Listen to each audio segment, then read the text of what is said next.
সুপ্রিয় দর্শক, আসসালামু আলাইকুম। আজকে আপনাদের সাথে আলোচনা করব আপনারা পুকুরে তারাবাইম মাছের পোনা কীভাবে চাষ করবেন, মানসম্মত ও উন্নত মানের পোনা কোথায় পাবেন।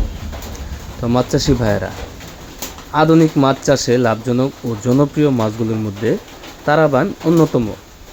দ্রুত বৃদ্ধি, রোগ প্রতিরোধ ক্ষমতা এবং বাজারে ভালো চাহিদা থাকার কারণে এই মাছ চাষ দিন দিন ব্যাপক হারে জনপ্রিয় অর্জন করছে। তাই আপনাদের জন্য আমরা নিয়ে এসেছি উন্নত মানের সুস্থ ও সবল তারাবাইম মাছের পোনা। আমাদের হ্যাচারিতে বৈজ্ঞানিক পদ্ধতিতে পোনা উৎপাদন ও পরিচর্যা করা হয়। প্রতিটি পোনার স্বাস্থ্য পরীক্ষা ও সঠিক ব্যবস্থাপনার মাধ্যমে লালন পালন করা হয়, যাতে চাষিরা সর্বোচ্চ উৎপাদন ও লাভ নিশ্চিত করতে পারে। আমাদের পোনা সম্পূর্ণ রোগমুক্ত, দ্রুত বর্ধনশীল এবং পরিবহন উপযোগী। আমাদের কাছে বিভিন্ন আকারের তারাবাইম মাছের পোনা পাওয়া যায়, যেরকম আপনার 2 ইঞ্চি, 1.5 ইঞ্চি, 2.5 ইঞ্চি, খুচরা ও পাইকারি উভয় পর্যায়ে বিক্রয় ব্যবস্থা রয়েছে।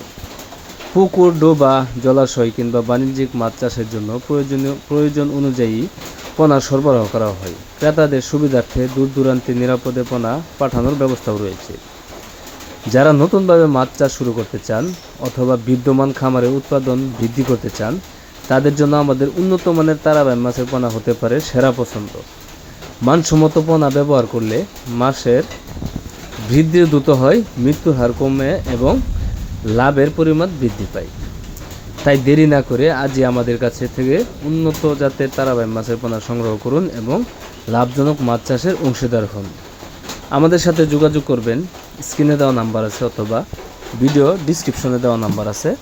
যে কোনো সময় কল করে আপনারা এই তারাবাইম মাছের পোনাগুলো অর্ডার করতে পারেন। তো মাছ চাষি ভাইয়েরা, আজকের ভিডিওটি এই পর্যন্তই। ভিডিওটি ভালো লাগলে অবশ্যই শেয়ার করবেন, কমেন্টে জানিয়ে দিবেন আপনার মতামত।